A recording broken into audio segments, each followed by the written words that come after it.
Surat Efesus pasal 6 ayat 18 menuliskan, dalam segala doa dan permohonan, berdoalah setiap waktu di dalam roh, dan berjaga-jagalah di dalam doamu itu, dengan permohonan yang tak putus-putusnya untuk segala orang kudus. Rasul Paulus menasihati kita untuk berjaga-jaga dan bertekun dalam doa dan permohonan kita. Kita harus ingat bahwa kita bukan hanya harus berjaga dalam kedatangan Tuhan atau terhadap bahaya cobaan dan godaan, tetapi juga berjaga dalam doa dan permohonan. Berjaga-jaga berarti membuka mata untuk mengamati dan menjaga, memastikan bahwa tidak ada yang luput dari perhatian kita. Doa adalah hal yang paling banyak mendapat serangan iblis. Untuk alasan ini, kita harus belajar pelajaran yang benar dalam berdoa. Waktu doa adalah waktu yang paling banyak mendapatkan serangan musuh. Sering kita punya waktu untuk makan, menerima tamu, mengunjungi orang, dan untuk hal lain. Namun begitu kita berniat untuk berdoa, ternyata tidak punya waktu. Mungkin kita pernah berkata, besok saya harus menyediakan waktu untuk berdoa dengan benar. Tapi pada waktu yang kita jadwalkan, seseorang mengetuk pintu rumah kita. Di waktu-waktu yang lain semuanya sunyi. Tetapi begitu kita mulai berdoa, segala hal mulai terjadi. Kita dapat menemukan banyak waktu untuk melakukan berbagai hal, tetapi kita tidak menemukan waktu untuk berdoa. Kita perlu ingat bahwa dalam berdoa kita perlu berjaga-jaga, memerlukan kewaspadaan kita. Kita harus sadar bahwa ini merupakan pekerjaan musuh. Musuh menyerang kita dengan mengambil waktu doa kita. Banyak orang Kristen berdoa dengan buruk karena tidak nampak perkara ini.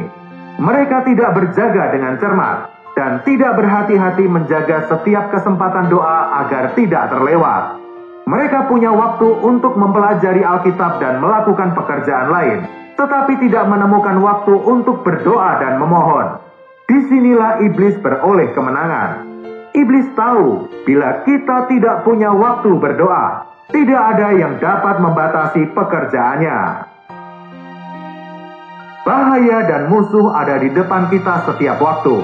Oleh karena itu, ketika kita berdoa dan memohon, kita harus berjaga-jaga dan berjuang untuk menemukan waktu. Bila kita menunggu sampai punya waktu doa, kita tidak akan pernah punya kesempatan berdoa.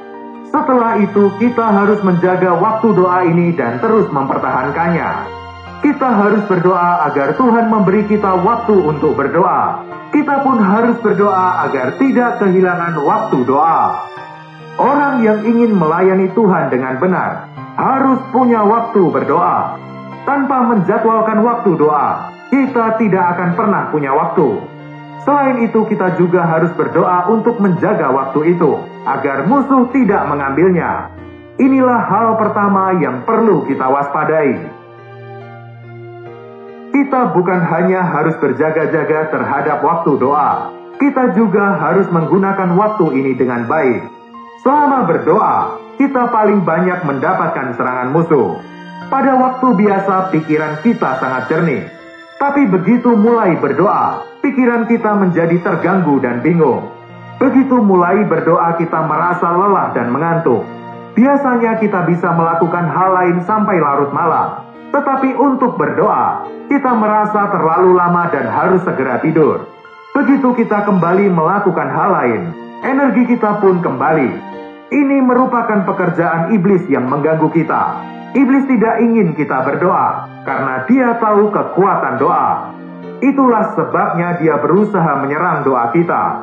Dia tahu bahwa bila dia tidak mengganggu doa kita, dia akan menderita kerugian. Karena itu kita harus berjaga-jaga. Kita tidak boleh tertipu dan berpikir bahwa kita sedang tidak enak badan. Kita harus ingat bahwa ini adalah serangan iblis. Semua keadaan yang menyulitkan itu tidak nyata. Mereka adalah ilusi dan tipu daya musuh. Kita harus membangun tembok doa di sekitar doa kita. Kita perlu memohon agar Tuhan memampukan kita untuk berdoa dan membebaskan kita dari segala sesuatu yang menghalangi.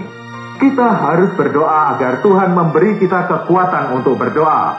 agar pikiran kita tidak mengembara, dan bahwa kita ada di bawah darah Kristus. Selain itu, agar kita dapat berdoa dengan benar, kita perlu menghindari semua doa yang bukan doa. Iblis tidak hanya mengambil waktu dan kekuatan kita untuk berdoa, dia juga akan menyebabkan kita mengucapkan banyak perkataan sia-sia dalam doa. Dalam hal ini kita perlu waspada.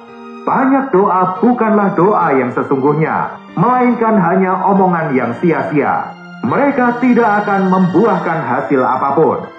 Banyak dari doa-doa kita sebenarnya adalah hasil hasutan iblis untuk daging kita. Doa-doa kita mungkin sangat panjang, tetapi tidak berguna. Seringkali dalam berdoa pikiran kita berkeliling dunia, menghabiskan waktu dan tenaga kita, sehingga kita tidak dapat berdoa dengan benar, apalagi mendapatkan jawaban atas doa-doa kita. Doa tidak harus panjang. Yang harus kita lakukan adalah menyampaikan keinginan kita di hadapan Tuhan. Dalam berdoa, kita tidak boleh mengembara tanpa tujuan di hadapan Tuhan.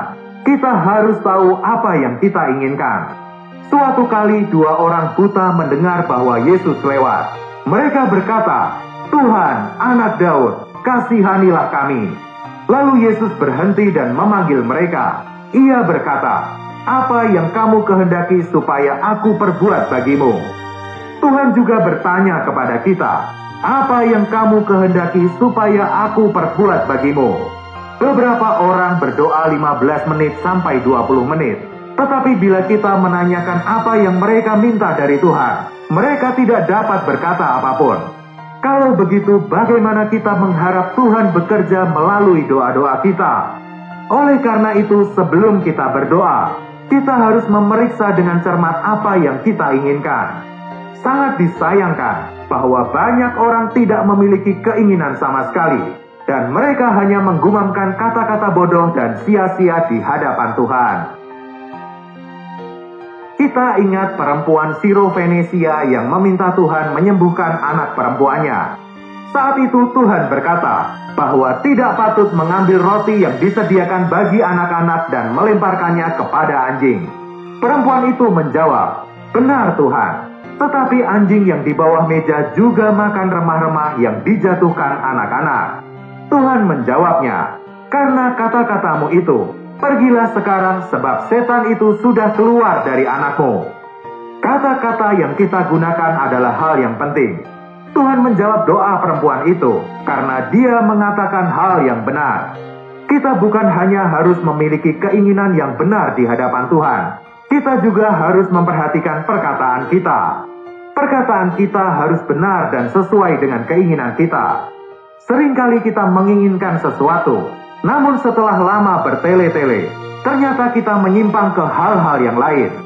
Semua doa yang kuat adalah doa yang diucapkan dengan hati-hati. Namun bukan berarti kita harus menyusun doa yang baik dan membacanya. Selain itu, kita juga harus memperhatikan cara kita berdoa. Seringkali kita harus memeriksa apakah doa kita melenceng. Pada awalnya kita mungkin menginginkan sesuatu dari Tuhan, tetapi setelah beberapa kalimat, doa kita meninggalkan pokok doa yang sebenarnya. Kita harus berpegang pada tujuan dan tidak menyerah. Ini adalah poin yang penting.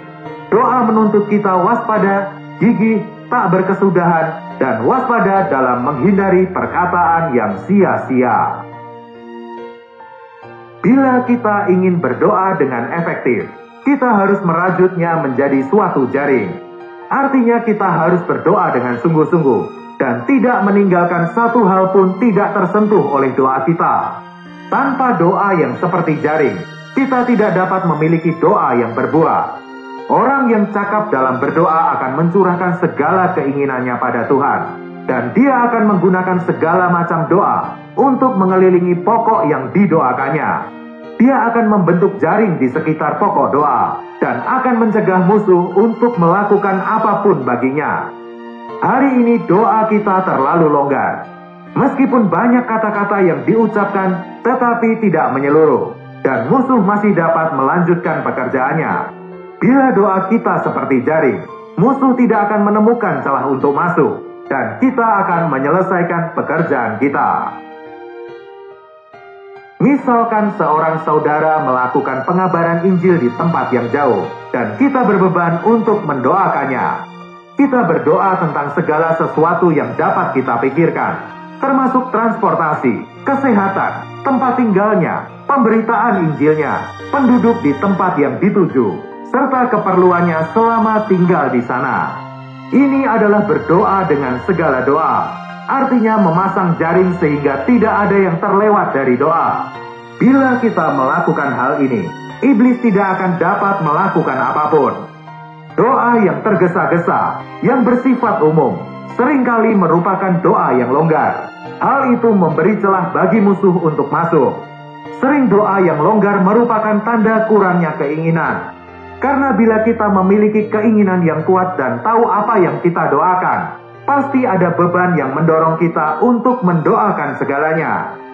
Bila kita ingin melayani Tuhan dengan benar di dalam doa, kita harus sangat waspada dan memperhatikan segala yang kita doakan. Kita harus melakukan ini sampai semua yang kita doakan terpenuhi. Ini memang tidak mudah, namun ini adalah ekspresi kasih yang besar. Karena orang yang tidak mengasihi dengan sungguh-sungguh tidak akan pernah bisa berdoa untuk orang lain. Tanpa kasih, anak-anak Tuhan tidak dapat turut serta dalam pekerjaan doa. Seorang dokter yang baik tidak hanya memberi obat untuk diminum pasiennya, tetapi dia juga memperhatikan reaksi setelah pasiennya meminum obat. Karena itu semua doa yang benar tidak hanya diucapkan dengan segala cara, tetapi juga setiap saat. Kata-kata itu tidak hanya diucapkan sekali, melainkan setiap saat. Karena itu setelah berdoa kita harus memperhatikan setiap perkembangan. Kita harus mengamati apakah yang kita doakan itu menunjukkan tanda-tanda yang baru. Kalau tidak demikian, meskipun kita telah berdoa, doa kita masih sia-sia. Karena itu kita harus terus berjaga, bahkan setelah kita berdoa. Kewaspadaan memungkinkan kita untuk mengetahui arah doa, dan memungkinkan kita untuk melihat kondisi perkara yang kita doakan. Untuk itu kita harus mencari tahu perubahan yang terjadi sejak kita berdoa. Bila kita menutup mata, musuh akan memiliki banyak kesempatan untuk menipu kita. Efesus pasal 6 adalah pasal tentang peperangan rohani.